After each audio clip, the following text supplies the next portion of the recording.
it's not just about, recruiting agents. It's also about what different mission he had in each movie. Well, in the first one, he was doing he was going through the motions with the regular mission and whatnot. But then everything went all hay loose, and it was like, oh no, oh, everything's going to shit. Oh no! So it's basically about him being on the run, a fugitive type thing. And then you got the second movie that I barely friggin' remember. I don't know. It was like the product of '90s and stuff. Doing another epic mission, I guess, looking all cool. And I think the only thing I remember from that movie was like a motorbike chase or whatever. Screw that. Let's go over to the third Mission Impossible film, a more memorable film.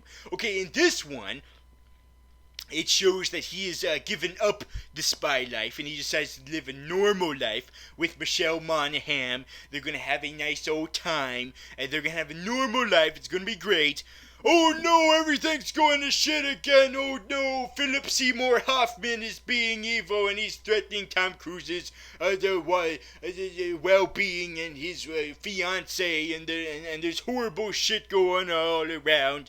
And basically what was interesting about that movie was that it was trying to bring the franchise to a darker tone, a more grounded, realistic tone. And that's what they were going for, and it was very uncomfortable, and it was kind of like a product of its time almost. It was kind of like a Batman Begins from earlier, from a year earlier. They were trying to do more of a realistic, grounded tone with that, a more darker tone. And so when you got the fourth movie, they decided, okay, enough with that dark tone. Let's bring the franchise back to its roots, and let's do some upbeat, high-octane, super big action, non-stop action shit. And it was great. That's when we got Mission Impossible 4. And that's when it was no longer just about, horrible thing in Ethan Hunt's life that he has to overcome. No, it was no longer about that. Instead, it was about just them doing a mission. Just a normal mission, and just having fun with the mission, or at least, well, they weren't having fun because they kept almost dying, but we were having fun watching it, and so we were expecting, okay, great high octane, this is a great way to cap off the franchise, you don't have to do any more, that is fun, because the way they end the movie could be... They ended the movie, he's got this whole team at his disposal now. They can go off to do the missions now, and he can live the rest of his life now with Michelle Monaghan, But nope, he's like, nope, I still gotta do missions, I still gotta be in the Mission Impossible movies, so Mission Impossible 5, screw you guys, for thinking that the Mission Impossible movies were over, and that it ended perfectly with 4, nope, let's do another. And that brings us to this movie. Yes, Mission Impossible 5, the Rogue Nation, also known as just Mission Impossible Rogue Nation. You see, here's the thing. The third one ended with him, seeming to finally have a normal life now. Michelle Monaghan has accepted that he used to be an agent, but now he's decided to be over with. He wants to happily leave, and that was it. And then the fourth one continued to be that, it was like, nope, he's still in the missions force. And that ended with the sign that no, he has to keep doing it. He has to keep being a secret agent and whatnot. And so it got to the point where, okay, it seems like every movie is ending with it seeming like it's the last one, but it just keeps going. But at least with this movie, they do end it in a way where, okay, at least they make it clear that, yeah, we know we're going to keep going. We're not going to fake out the audience into thinking that we're going to be over every time. No, we're just going to keep going. We're not even going to hide it now like we did the last 2 times. But does that work in the film's favor? Was this film even warranted? Well, let's find out right now by breaking down the movie piece by piece. Yes, we're going to recap the plot now. So, after movie studio logo,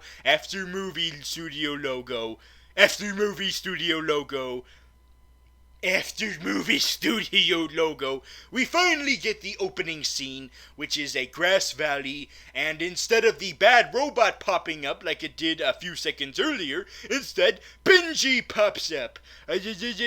Scotty from Star Trek. He pops up and he's wearing a Chewbacca a costume, and we're like, hey, you're not in the Star Wars movie. What the hell are you doing? And they're right in the middle of a mission. They're right in the middle of another big old mission and each of the member of the team that we saw last time has come back. Yes, as I said before, each movie has a Tom Cruise. Each movie has him recruit another member for his team. Yes, Ving Rhames is back and he's at a tower. As you know, Benji is dressed up as Chewbacca in the middle of a grass valley examining an airplane launching. Jeremy Cooper, or whatever the hell his name. I'm just gonna call him Hawkeye. Hawkeye is in the middle, is at a desk, I guess just doing a desk job, because I guess that's just what he does now. Anyway, he is examining it from his desk, and of course Tom Cruise is like, hey guys, stop with your talking to each other. I'm just gonna freaking get onto the plane and start the movie with the way we always have to do these movies, apparently, is me almost dying. I apparently have a death wish, I guess. And what about that girl that was from the previous movie? She is, no longer existing, apparently. Yes, apparently, the Mission Impossible movies are really bad at keeping their women. I mean, it's understandable about the first one because they all died, but then you get the second one where Tom Cruise had a sort of a pseudo love interest, but then she didn't come back for whatever reason. I don't know. That was the only one I decided not to rewatch for this new movie. Anyway, so I couldn't give a crap about Mission Impossible 2, but Mission Impossible 3 had Maggie Q, and she was freaking awesome. She was freaking badass and hot, and oh, wait a minute, she didn't come back for any of the other movies. And then you got Mission Impossible 4, which also had a lovely lady for that film. I don't remember her name, but she was also ethnically hot. And she also did not come back either. What the fuck, Mission Impossible? How come you're really bad at retaining your female characters? It's like they keep disappearing and not existing anymore. Well, what about Michelle Monaghan? Ah, yes, Michelle Monaghan, the one and only female character to return for more than one Mission Impossible film. She's the only one to do that, although it was really more of a cameo in Mission Impossible 4. It's like she showed up right at the end being like, hey, I can't be with Ethan Hunt anymore because it's too dangerous, so I'm gonna go hang out with this black guy. Bye, Ethan Hunt!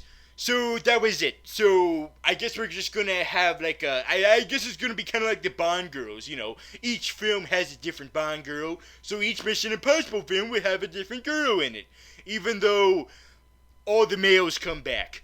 What the fuck? Let's just not dwell on it. Let's just move on. Okay, fine.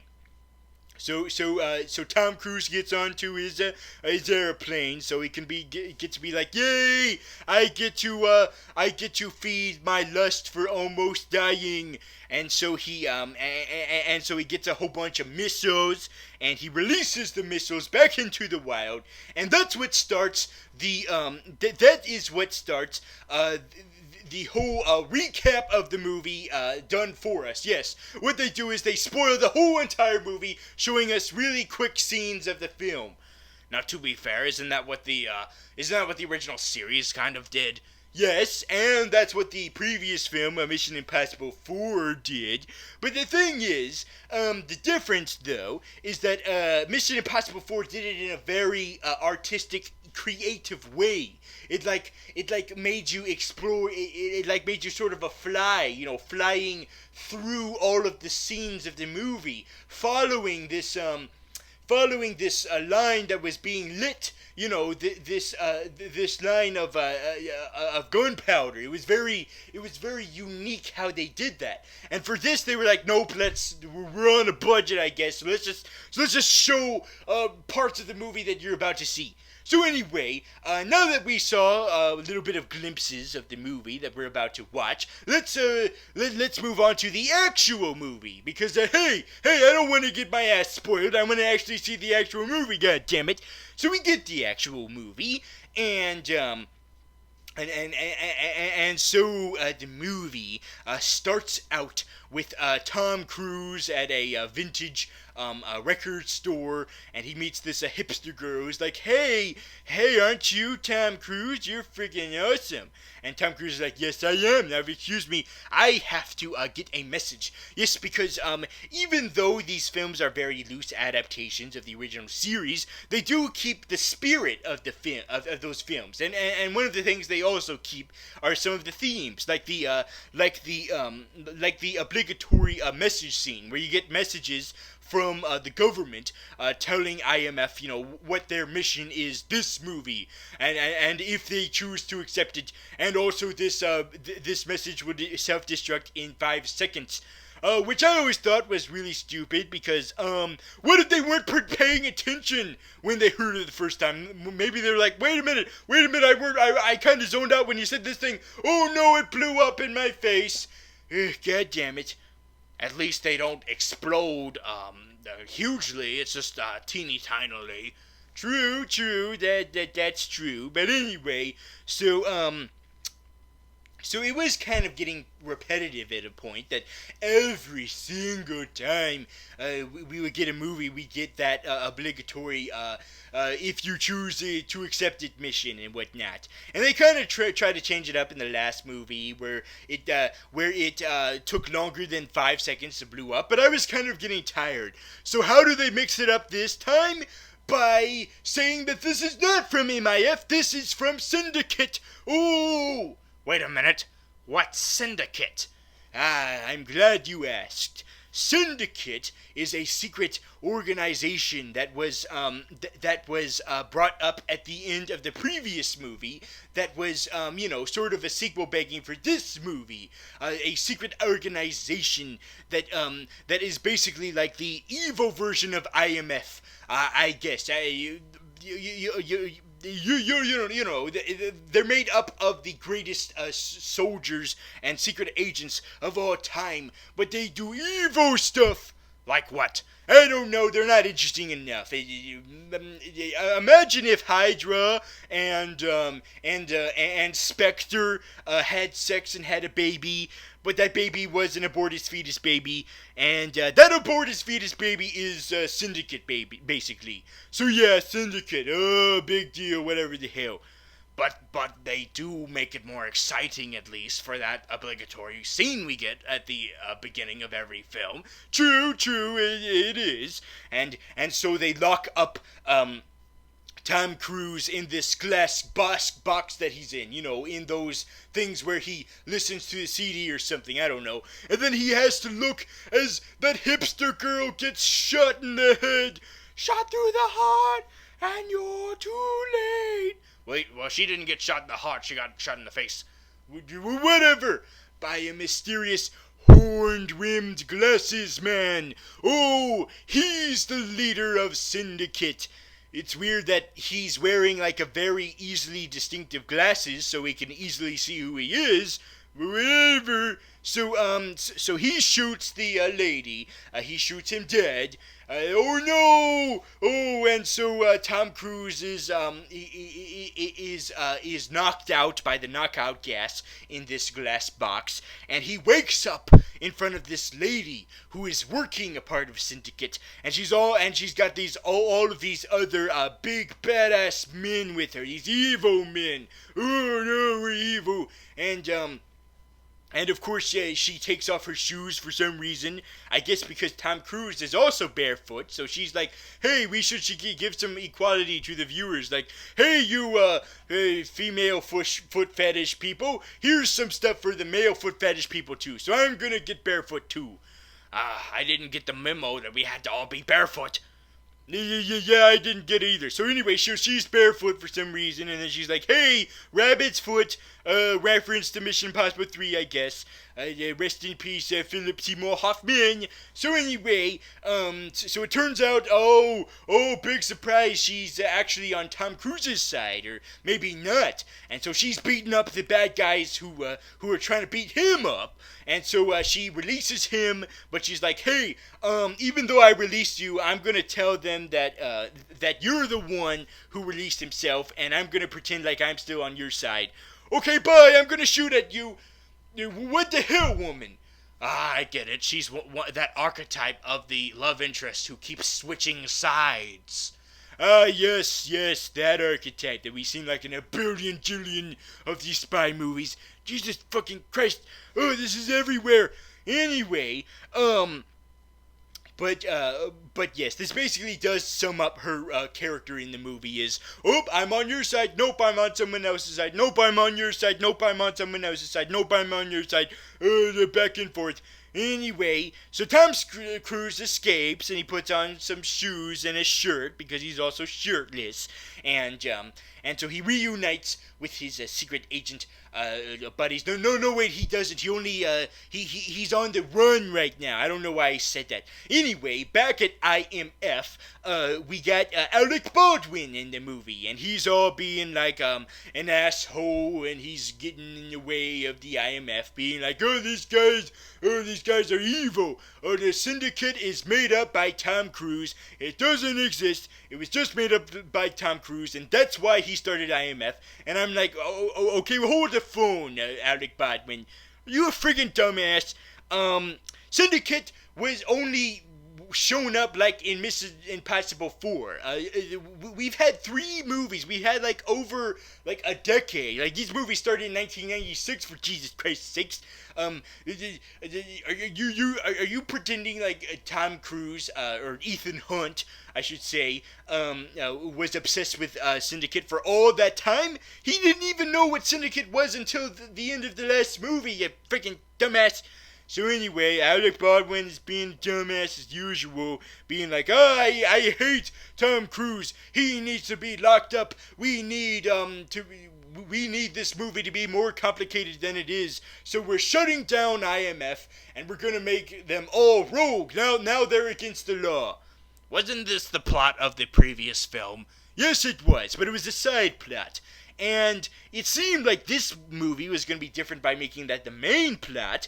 But nope, the trailers were, I guess, kind of deceitful. They made it seem like, they kind of made it seem like Alec Baldwin was the main antagonist of the movie, like, set everyone against, MIF. But really, no, that's not at all what's going on here. That's just a side thing, and the real thing to talk about is the Syndicate itself doing bullshit.